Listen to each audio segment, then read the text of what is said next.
नमस्कार मित्रों, ब्रह्म एकेडमी की तरफ से आप सबका स्वागत है। आप सबको सिंधु घाटी सभ्यता के विषय में जानकारी दी जाएगी ब्रह्म एकेडमी के माध्यम से। आज से इतिहास का लेक्चर प्रारंभ होता है और इतिहास में सबसे पहला जो टॉपिक है वो सिंधु घाटी सभ्यता है। सिंधु घाटी सभ्यता के हर एक पार्ट के बारे में हर एक पार्ट को आपको बताया जाएगा। आज सिंधु घाटी सभ्यता की खोज कैसे हुई उसके बारे में और सिंधु घाटी सभ्यता की विशेषताएं क्या हैं उसके बारे में इस लेक्चर में बताया जाएगा, जिनसे अक्सर प्रश्न आते रहते हैं परीक्षाओं में।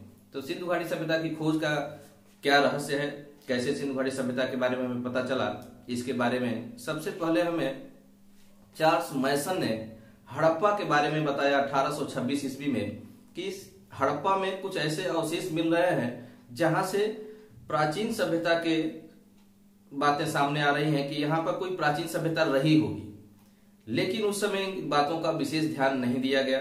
उसके बाद चार्ल्स मैसन के बताने के बाद 1856 में जब कराची से लाहौर के बीच में रेलवे लाइन की पटरियों को बिछाया जा रहा था, कनिंघम उस समय जनरल थे, उन्हीं के नेतृत्व में, तो उस समय भी जो है कराची से लाहौर के बीच जब पटरियों को बिछाया जा रहा था तो वहां पर अवशेष मिल रहे थे, वहां पर ईंटों के अवशेष मिल रहे थे, अन्य चीजों के अवशेष मिल रहे थे। इन चीजों के बारे में अभी भी लोगों को जानकारी नहीं थी कि इन जो ईंटें मिल रहे हैं ये कितने प्राचीन हैं और इनका क्या महत्व है। लोग अक्सर जो है क्या करते थे कि जो ईंटें मिलते थे उनको उसी रेलवे लाइन की पटरियों पर बिछा दिया करते थे। उसके बाद सर जॉन मार्शल के नेतृत्व में जब भारत में पुरातत्व विभाग की स्थापना हुई और उसके महानिदेशक सर जॉन मार्शल बनाए गए, तो उन्हीं के नेतृत्व में दयाराम साहनी ने 1921 ईस्वी में हड़प्पा स्थल के बारे में बताया, हड़प्पा स्थल की खोज की और बताया कि यहाँ पर जो सभ्यता है वो भारत की सबसे प्राचीन सभ्यता है और सबसे प्राचीन सभ्यता का पता है। और उन्होंने बताया कि ये जो सभ्यता है जो सबसे प्राचीन है यह एक नगरी सभ्यता है। तो जो शुरुआती स्थल थे इस सभ्यता के वो सब सिंधु नदी के आसपास थे, इसलिए इस सभ्यता का नाम सिंधु घाटी सभ्यता रख दिया गया। तो ध्यान रखिएगा दोस्तों कि 1921 से पहले भारत में ये माना जाता था कि सबसे प्राचीन जो सभ्यता है वो वैदिक सभ्यता है भारत की, लेकिन 1921 के बाद जब दयाराम साहनी ने सिंधु घाटी सभ्यता के बारे में हड़प्पा स्थल की खोज की, तब से ये मान लिया गया कि भारत की सबसे प्राचीन सभ्यता सिंधु घाटी सभ्यता है। सिंधु घाटी सभ्यता के बारे में अनेक इतिहासकारों में काफी सारे विवाद हैं कि यहाँ पर डायरेक्ट नगर का साक्ष्य मिलता है, गांव का साक्ष्य नहीं मिलता है। तो ये इतिहासकारों में एक विवाद का विषय बन जाता है कि आखिर ऐसा क्या है कि यहाँ डायरेक्ट नगर विकसित हो गए, जबकि विकास की एक निश्चित प्रक्रिया होती है, पहले गांव नगर इस तरीके से आता है। लेकिन सिंधु घाटी सभ्यता में गांव के प्रमाण नहीं मिलते हैं, यहाँ डायरेक्ट नगर के प्रमाण मिलते हैं। जो भी हमको एविडेंस या साक्ष्य मिले हुए हैं इस सभ्यता के, सब पुरातात्विक खुदाई से मिले हुए हैं। इसीलिए सिंधु घाटी सभ्यता की विशेषताओं के बारे में अगर हम बात करें, जहां से अक्सर आपके प्रश्न पूछे जाते हैं, तो सबसे पहली विशेषता यह है, आपसे प्रश्न पूछा जाएगा कि सिंधु घाटी सभ्यता भारत की सबसे प्राचीन सभ्यता कौन सी है, तो सिंधु घाटी सभ्यता है। दूसरा प्रश्न पूछा जाएगा कि सिंधु घाटी सभ्यता कैसी सभ्यता है, तो यह एक नगरी सभ्यता है, न कि ग्रामीण सभ्यता है। मित्रों, नगर और ग्रामीण सभ्यता में अंतर होता है। दो शब्द आया है, ध्यान से सुनिए उसको और समझिए कि ग्राम और नगर में क्या अंतर होता है। जो ग्रामीण सभ्यता होती है उसका जो बेसिक आधार होता है, जीवन यापन का जो आधार होता है वो कृषि आधारित होता है। कृषि पर लोग निर्भर रहते हैं और उसकी अर्थव्यवस्था का आधार कृषि होता है। जबकि नगरीय सभ्यता उसे हम कहते हैं या नगर उसे कहते हैं जहां पर लोगों के जीवन यापन का आधार कृषि न होकर उद्योग धंधे और ट्रेड और व्यापार और व्यवसाय होता है। तो ये प्रमुख अंतर है गांव और नगरी सभ्यता में। तो इस तरीके से सिंधु घाटी सभ्यता में सबसे प्रमुख विशेषता हम देखते हैं कि यह एक नगरी सभ्यता है। और नगरी सभ्यता क्यों है? क्योंकि यहाँ पर जो हमको साक्ष्य मिलते हैं वो व्यापार और व्यवसाय और उद्योग धंधों के साक्ष्य मिलते हैं, कृषि के साक्ष्य बहुत कम मिलते हैं। इसके बाद सिंधु घाटी सभ्यता को कांस्य युगीन सभ्यता भी कहा जाता है। तीसरी प्रमुख विशेषता इसकी ये है कि इसे हम कांस्य युगीन सभ्यता कहते हैं। कांस्य युगीन सभ्यता का अर्थ ये है दोस्तों कि सिंधु घाटी सभ्यता के लोग, आप जानते हैं कि मानव द्वारा प्रयोग किया गया सबसे पहली धातु तांबा थी। उसके बाद सिंधु घाटी सभ्यता के लोग बहुत सारे धातुओं को गलाकर एक नए धातु या नए पदार्थ का निर्माण करना भी जानते थे। सिंधु घाटी सभ्यता के लोग तांबे और टिन को मिलाकर एक नई धातु कांसा बनाते थे, जिनका प्रयोग करते थे अपने जीवन में। तो इसीलिए इस सभ्यता को कांस्य युगीन सभ्यता भी कहा जाता है, क्योंकि सर्वाधिक कांसे की वस्तुएं जो है यहाँ पर मिली है, इसलिए इसे कांस्य युगीन सभ्यता कहा गया। चौथी विशेषता है, इसे आद्य ऐतिहासिक सभ्यता भी कहते हैं। प्रश्न सीधा सीधा पूछता है कि किस सभ्यता को, भारत की वो कौन सी सभ्यता है जिसे हम आद्य ऐतिहासिक सभ्यता कहते हैं? आपका आंसर होगा सिंधु घाटी सभ्यता। आद्य ऐतिहासिक का अर्थ समझिए, बहुत ही बेसिक अंतर है, इसे जानना बहुत जरूरी है। इतिहास में 3 प्रकार की चीजें होती हैं। एक होता है प्राक ऐतिहासिक,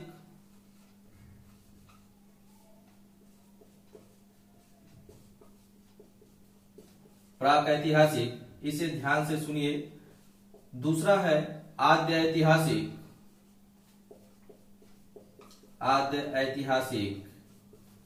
और तीसरा होता है ऐतिहासिक।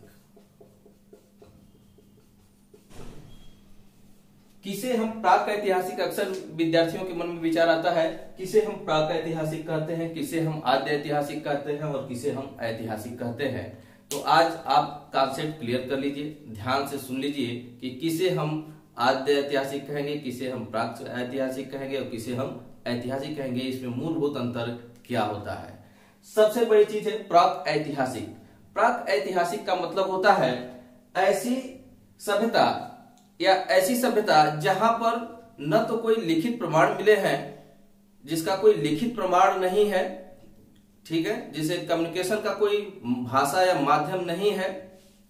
ऐसी सभ्यता को हम प्राक ऐतिहासिक सभ्यता कहते हैं, जहां न तो कोई लिखित प्रमाण है और न ही उसको हम पढ़ सकते हैं। जब लिखित प्रमाण है ही नहीं, जब कोई लिखित साक्ष्य एविडेंस नहीं है, तो उसे हम पढ़ भी नहीं सकते। तो ऐसी सभ्यता को हम क्या कहेंगे? प्राक ऐतिहासिक सभ्यता। दूसरा है आद्य ऐतिहासिक सभ्यता। ऐसी सभ्यता जिसके लिखित प्रमाण तो हैं, लेकिन हम उसे पढ़ नहीं पा रहे हैं या पढ़ नहीं सकते हैं, ऐसी सभ्यता को ही आद्य ऐतिहासिक सभ्यता कहा जाता है। तो मित्रों, सिंधु घाटी जो सभ्यता है वो हमारी आद्य ऐतिहासिक सभ्यता है, क्योंकि यहाँ पर लिखित प्रमाण लिखने, इनकी भाषा का प्रमाण, तो भाषा का पता तो चला है, लेकिन उस भाषा को पढ़ने में हम असमर्थ हैं, इसलिए इसे हम आद्य ऐतिहासिक सभ्यता के नाम से जानते हैं।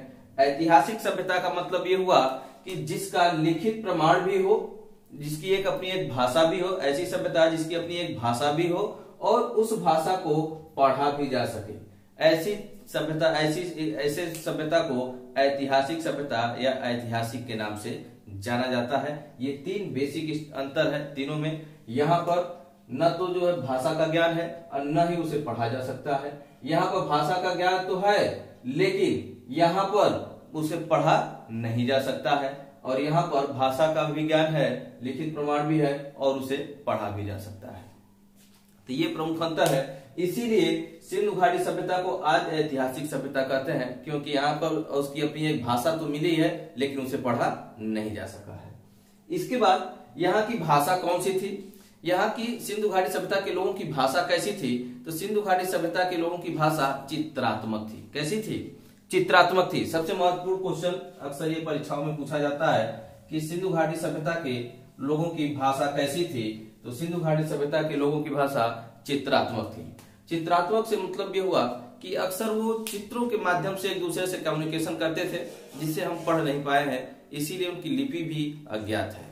भाषा है लेकिन लिपि अज्ञात है, क्योंकि हम उस भाषा को पढ़ ही नहीं पाए हैं, और उसका कारण सबसे बड़ा ये है कि वो चित्रात्मक भाषा का प्रयोग करते थे। वर्तमान समय में कम्युनिकेशन के बहुत सारे माध्यम होते हैं। कोई चित्रों के माध्यम से कम्युनिकेशन करता है, कोई जो है भाव भंगिमाओं के माध्यम से, संकेतों के माध्यम से, इशारों के माध्यम से जो है कम्युनिकेशन हो जाता है, कोई लिखकर कम्युनिकेशन करता है, कोई गाकर कम्युनिकेशन करता है। तो कम्युनिकेशन के बहुत सारे माध्यम हैं। उस समय कम्युनिकेशन का जो माध्यम था वो था चित्रात्मक भाषा का प्रयोग करते थे। वर्तमान समय में भी चित्रात्मक भाषा का प्रयोग होता है। आप थोड़ा सा ध्यान देंगे क्यों नहीं पढ़ा जा सका है, एक उदाहरण देता हूं, आप समझ जाएंगे। आप ये चित्र देख रहे होंगे, इस चित्र को वर्तमान समय में अगर किसी भी यंगस्टर अक्सर इसका प्रयोग करते हैं, जो ये यूथ हमारा है वो अक्सर इस चित्रों का प्रयोग करता है, और जब हम इसको किसी को भेजते हैं तो सामने वाला खुद ही समझ जाता है कि व्यक्ति का मतलब क्या है, हमें कुछ कहने की आवश्यकता नहीं पड़ती है। इसी तरीके से लेकिन अगर इसको हम सिंधु घाटी सभ्यता के लोगों के बीच ले जाएं और कहें कि इसका आप अर्थ बताइए क्या है, तो सिंधु घाटी सभ्यता के लोग इसका अर्थ नहीं बता पाएंगे, क्योंकि ये आज की हमारी सोच है, हम अपने हिसाब से सोचते हैं इसका क्या अर्थ है। इसी तरीके से यही कारण है कि आज से 5000 वर्ष पहले जो सिंधु घाटी सभ्यता थी, वहां जो चित्रों के माध्यम से जो लिखित भाषा का हमें पता चला है, उसका अर्थ हम नहीं लगा पाते हैं। ये चीजें होती हैं। इसके बाद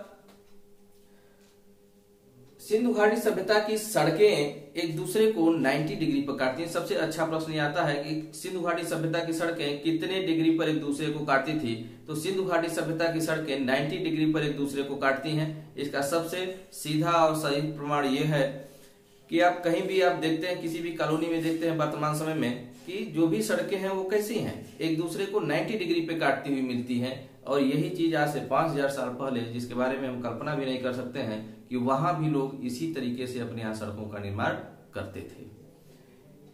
घर इनके ग्रिड पद्धति पर आधारित होते थे, अर्थात ग्रिड पद्धति का मतलब ये हुआ कि जैसे सड़कें हैं, सड़कों का ये जाल है, तो इनके किनारे किनारे जो है, इनके किनारे किनारे सड़कों का निर्माण होता, मकानों का निर्माण होता था।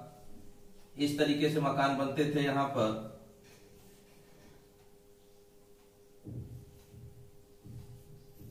इस तरीके के मकान जो है वर्गाकार मकान होते थे, जो सड़कों के किनारे किनारे बनते थे, जिन्हें हम ग्रिड सिस्टम या ग्रिड पद्धति के नाम से जानते हैं।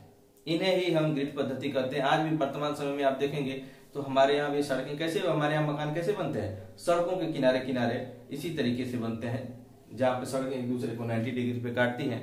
इसे ही हम ग्रिड पद्धति या ग्रिड सिस्टम के नाम से जानते हैं। प्रश्न पूछा जाता है कि सिंधु घाटी सभ्यता के लोगों के दरवाजे किधर खुलते थे, घरों के दरवाजे। सबसे बेहतरीन और इंपॉर्टेंट प्रश्न, सिंधु घाटी सभ्यता के लोगों के घरों के दरवाजे उनके मुख्य सड़क के विपरीत दिशा में खुला करते थे। इसका कारण क्या है? सिंधु घाटी सभ्यता के लोगों के घरों के दरवाजे मुख्य सड़क जो होती है उसके विपरीत दिशा में एक गली में खुलते थे। उसका कारण ये है कि सिंधु घाटी सभ्यता के जो लोग हैं वो कौतूहल और मुख्य सड़क से उठने वाले धूल के कण, इन सब चीजों से बचने के लिए अपने घरों के दरवाजे और खिड़कियां गली की तरफ खोलते थे, न कि सड़क की तरफ खोलते थे। लेकिन वर्तमान समय में आप देखेंगे कि मुख्य सड़क के तरफ ही हमारे घरों के दरवाजे होते हैं, जिससे बहुत सारे डस्ट हमारे घरों में भी आ जाते हैं। नेक्स्ट विशेषता है, इस सभ्यता के लोग शांति प्रिय थे। सिंधु घाटी सभ्यता के लोग शांति प्रिय होते थे, क्योंकि उस काल के जितने भी हमें औजार या इस तरीके से वेपन्स की कोई ऐसे वेपन्स नहीं मिले हैं जिससे ये संकेत मिले कि सिंधु घाटी सभ्यता के लोग हिंसा प्रिय थे या फिर युद्ध प्रिय थे। इसीलिए सिंधु घाटी सभ्यता का जो हमें साक्ष्य मिलता है, वहां के खुदाई की पुरातात्विक खुदाई के दौरान जो हमें भी एविडेंस मिलते हैं, उससे ये पता चलता है कि वो लोग हिंसक प्रवृत्ति के नहीं थे, युद्ध प्रिय नहीं थे, बल्कि शांति प्रिय थे। शांति में ही जीवन यापन करना उन्हें पसंद था। सिंधु घाटी सभ्यता की एक सबसे महत्वपूर्ण विशेषता है मित्रों कि यहाँ पर मातृसत्तात्मक सत्ता थी। मातृसत्तात्मक सत्ता।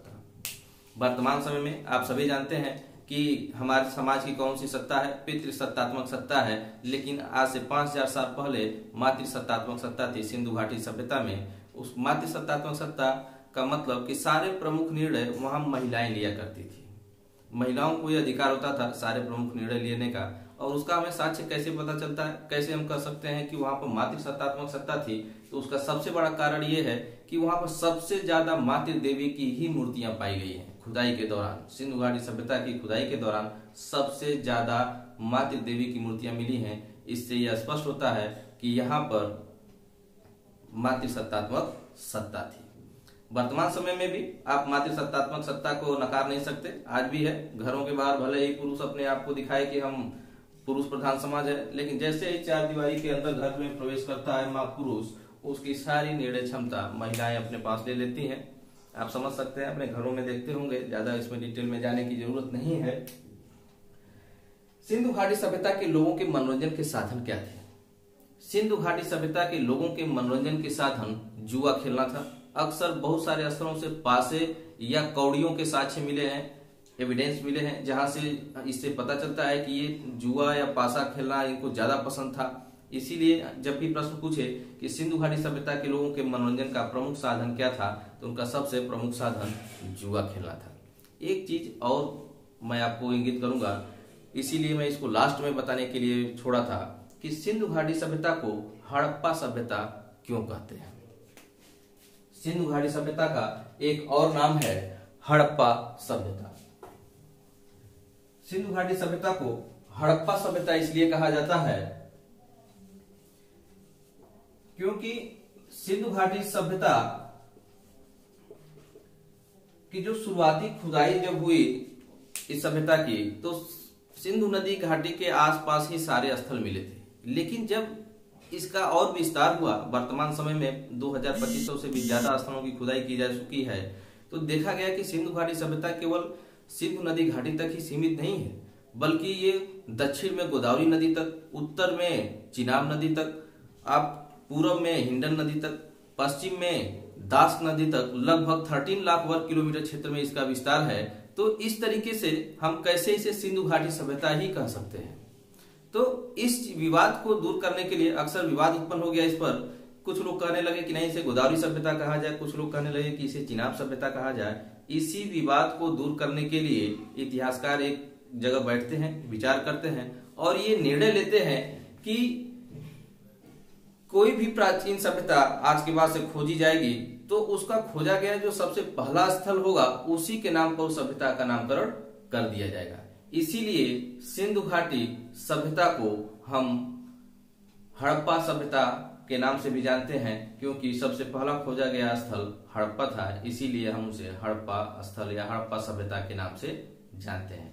तो आज हम आपको इस अपने लेक्चर में इनकी विशेषताओं के बारे में बताए हैं। नेक्स्ट लेक्चर में हम स्थलों के बारे में बताएंगे कि कौन कौन से स्थल यहाँ से मिले हैं, उन स्थलों की विशेषताएं क्या हैं, वहां से कैसे प्रश्न आते हैं। आज के लेक्चर के लिए इतना ही। ब्रह्म एकेडमी में फिर से नए लेक्चर में आपका स्वागत करेंगे। धन्यवाद। Thank you.